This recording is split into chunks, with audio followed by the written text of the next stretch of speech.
Hey, you're watching PROfintech. My name is Eva. The General Data Protection Regulation, the GDPR, or in other words, the Data Protection Law, came in force back in May 2018. Since then, the abbreviation GDPR has become a new buzzword. Every now and then, news feeds explode with international scandals about data breaches on the largest internet resources, even such as Facebook or Twitter, and it's all down to the GDPR. One way or the other, the regulation applies to absolutely everyone who has anything to do with the internet, from those doing business online and having access to personal data, to users handing over their personal details on the internet. While business owners must know and comply with the law, ordinary users know little or nothing about it. Let's figure out who needs this law and why, and what it is designed to protect. First of all, let me tell you about what the GDPR actually is. The General Data Protection Regulation is a package of new legislative rules introduced by the European Union, setting the requirements for all companies and organizations on collecting, storing, and managing personal data. It has been designed to make it easier for residents of European countries to protect their personal data online and give them more control over how their personal data are used. The regulation implies that each user has the right to know what kind of information an internet resource has about him or her, as well as how and for what purpose these data are used. As for online business, the law can apply to any internet resources, be it online stores, cloud solutions, or mobile applications for smartphones. The best way to find out whether the GDPR applies to a particular resource is to answer the question: is there at least one EU customer among its users? If so, the customer's personal data have most likely came into the possession of this resource, which means that now their safety is protected by the GDPR. Such companies must comply with all the rules of the regulation. What personal data are we talking about? In the 21st century, data have become a valuable asset just like money, gold, or securities.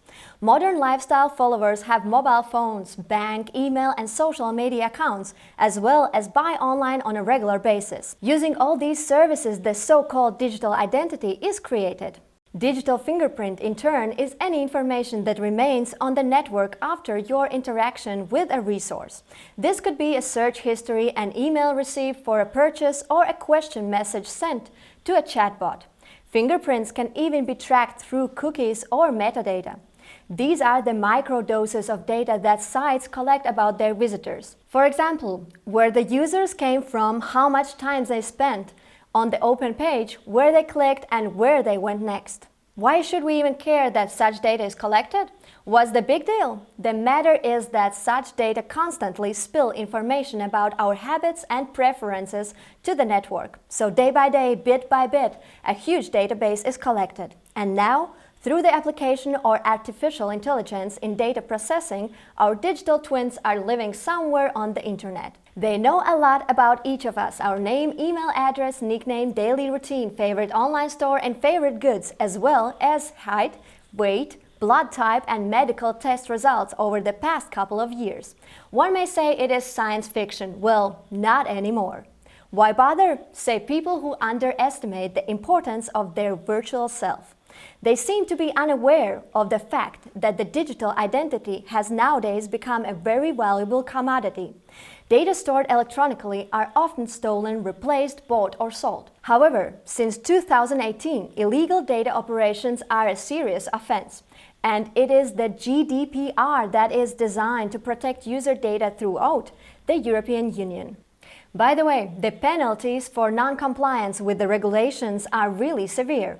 The personal data breach penalty can reach 10 million euro or 2% of the annual income. The penalty for the violation of the data subject's fundamental rights may amount up to 20 million euro or 4% of the annual income. However, this doesn't mean that small businesses will also be subjected to such punishment.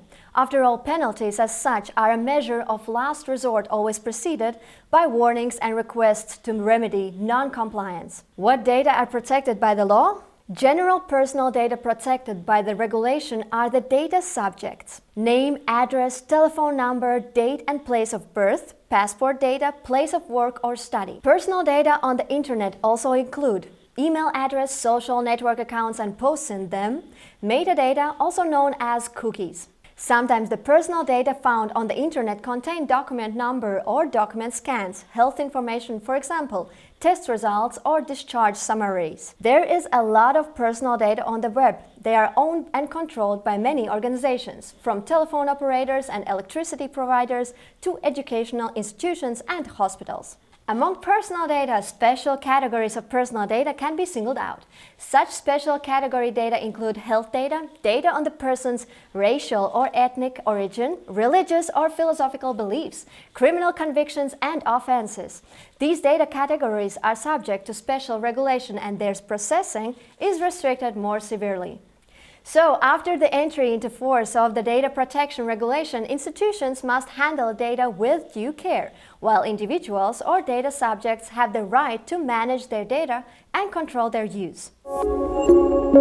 The fundamental rights of individuals with respect to their data are as follows. First of all, any organization requesting information about its customers must inform them that the data will be stored and analyzed. In this case, the type of information and the purpose for which it is collected is to be clarified. Users have the right not to agree to the processing of their data and withdraw their consent at any time. Secondly, users have the right to move the data one company collected about them to another company.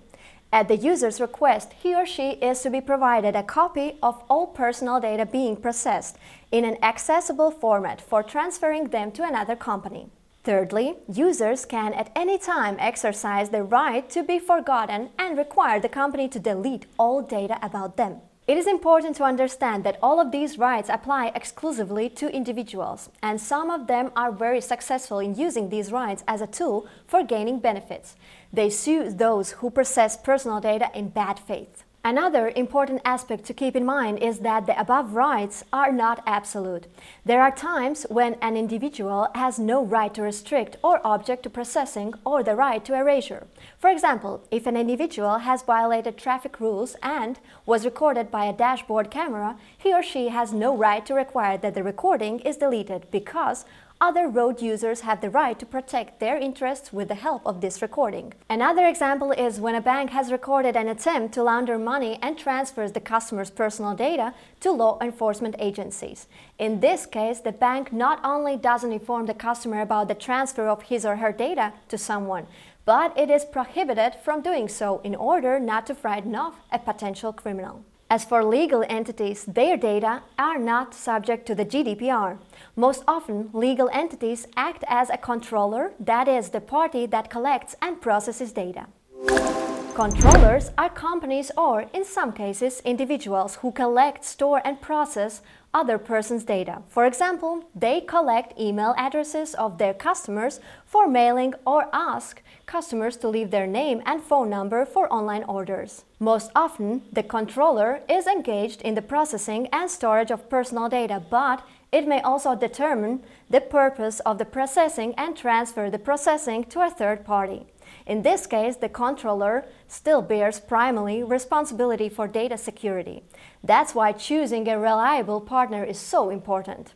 The main requirements for data controllers are the principles relating to processing of personal data are as follows. Under the law, personal data can only be processed lawfully, fairly, and in transparent manner in relation to the data subject. Personal data can only be processed for a clearly defined purpose. Any change of purpose must be duly documented, of which the data subject is to be notified. The personal data processed must be adequate, relevant, and limited to what is really needed and used to fulfill the purpose for which they were collected. Companies are prohibited from collecting and processing information that is not directly related to their tasks and business. That is, they are allowed to request only the minimum amount of information really needed. Personal data must be accurate and reliable. Outdated or inaccurate data should be erased or rectified. Personal data must be stored no longer than necessary. It must be borne in mind that statutory requirements in different countries may differ.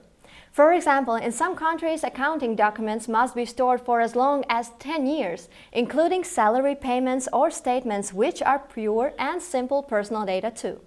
Employment contracts, in turn, are to be kept for 75 years. Personal data must be processed in a manner ensuring appropriate security thereof. It implies not only the inaccessibility of personal data to third parties, but also their backup, which would allow for a faster recovery of personal data in case of their loss. In May 2021, the European Union GDPR will celebrate its third year of entry into application. All this time, various high-profile investigations, penalties, and violations were reported every once in a while. The internet giants are trying to strike a balance between complying with the regulation's rigid rules and working in the best interests of their own business. However, every now and then there is some kind of data breach. One day in a social network and the other day in the database of an online platform or a bank. By the way, did you know that in December 2020, under the GDPR, the Data Protection Commission announced its decision to impose an administrative fine of 450,000 euros on Twitter for a data breach discovered back in December 2018. The data breach was caused by a design flaw in Twitter, which caused some of the protected tweets to automatically switch to unprotected ones and become public without warning to the users. Also, in December 2020, to avoid potential inconsistencies, Facebook disabled several features in its Messenger and Instagram applications for European citizens to ensure they comply with the privacy policy changes. So, what has the year 2021 brought us and what is currently happening in the data privacy area? Right now, everyone is waiting for the launch of the ePrivacy regulation, a European draft bill that toughens the cookie rules. In addition to the GDPR, the ePrivacy directive, adopted back in 2002, was responsible for working with personal data of users. It was then that websites started asking for the visitor's consent to use cookies. Do you remember the phrase, "By continuing to browse the site, you agree to our use of cookies"? If you didn't agree to that, some of the functionality could be unavailable. However, this directive was only a summary of the basic rules to which the European Union member states could make their own amendments. The European Parliament decided to change the state of affairs and make the requirements uniform for all European Union countries. For this purpose, a pan-European e-privacy regulation is being developed. In the early stages of the COVID-19 pandemic, employees around the world were sent to work from home, resulting in a sudden massive shift to working remotely. This raises great concerns about cybersecurity and data protection. Privacy concerns were first raised in connection with the use of such tools as Zoom, WhatsApp, and smart speakers for countless online conferences. Law firms also reasonably recommended turning off the devices like Amazon Alexa or voice assistants when discussing customer affairs at home. So working from home means less safety for both employers and their employees. Last year, the growth in the number of insider attacks was alarming, as no one knows how many offended employees there are in the world. Either way, the privacy of employees and protection of their personal data will also be in the spotlight in the near future. It may seem that new data security laws are developed almost on a day-to-day basis, and these laws can vary greatly from region to region. As a result, it has become very difficult for most companies, especially small businesses and those whose customers are located all over the world, to keep track of all the innovations and implement them in their activities. This has led to massive software developments to automate data privacy, simplify processing, and manage user consent in a way that meets all applicable requirements and regulations. In 2021, this trend can be expected to continue. More and more companies will buy automation services, and new software will be developed. Well, let's now summarize. With the entry into force of the GDPR, individuals have more control over their personal data.